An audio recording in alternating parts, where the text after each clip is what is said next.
Le livre des Proverbes est riche en enseignements très divers. Je vous propose de nous attarder à l'un d'eux en Proverbe 18, le verset 21. Les paroles sont source de vie ou de mort. Qui aime parler doit en accepter les conséquences. Nous sommes tous dotés d'un petit membre, la langue, capable d'effets inversement proportionnels à sa taille. Dans le Nouveau Testament, Jacques la compare à un petit gouvernail capable de diriger un grand navire. Par nos paroles, nous avons à notre disposition une puissance extraordinaire qu'il nous faut apprendre à reconnaître et surtout à maîtriser pour l'utiliser à bon escient. Cela implique à certains moments de retenir nos paroles qui peuvent provoquer des dégâts irréparables et à d'autres moments au contraire d'avoir des mots justes pour apporter des impulsions de vie.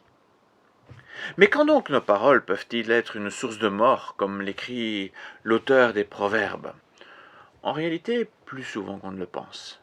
Il n'est pas question ici d'une sentence de mort, mais bien de paroles qui semblent banales et dont les conséquences pourtant s'avèrent désastreuses.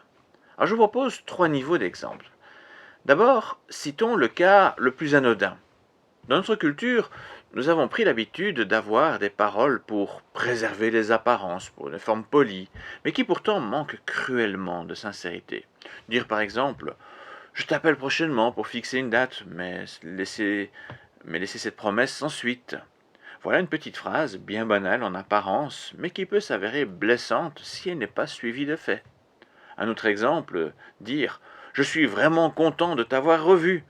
Mais dès que la personne a le dos tourné, dire à une tierce personne « Elle est toujours aussi casse-pied, elle ne m'avait pas manqué ».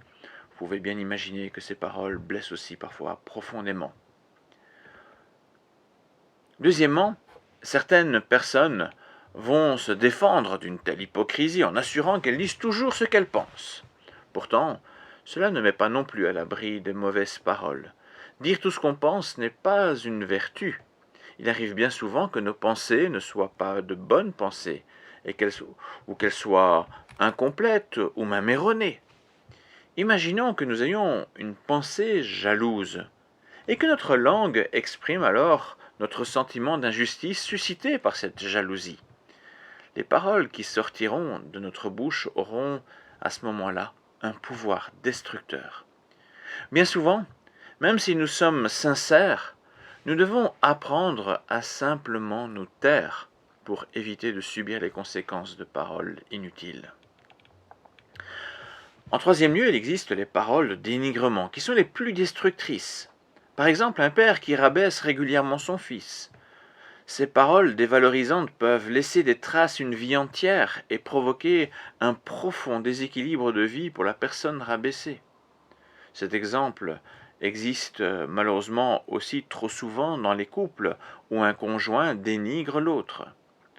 De tels cas de figure peuvent rapidement conduire une personne à une forte dépression et détruire toute envie de vivre.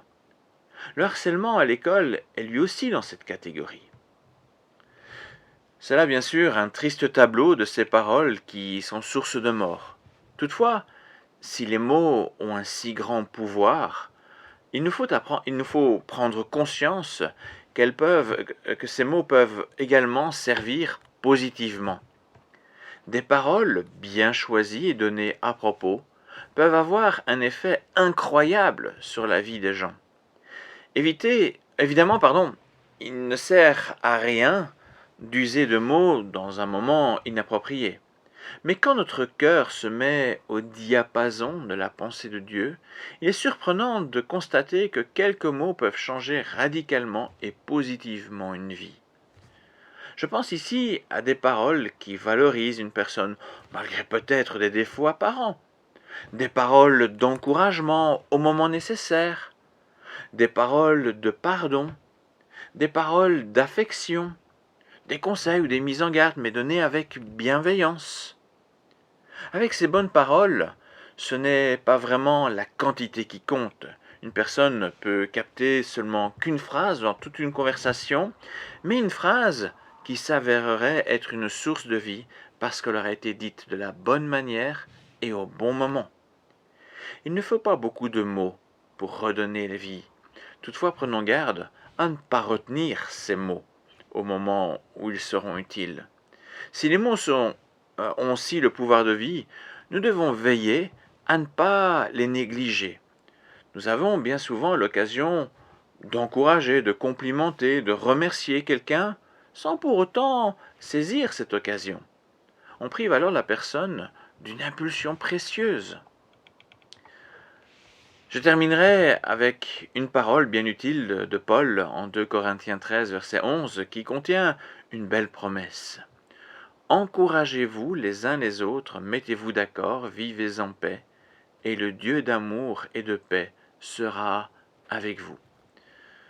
Sur ces bonnes paroles et en vous remerciant pour votre écoute, je vous dis à bientôt.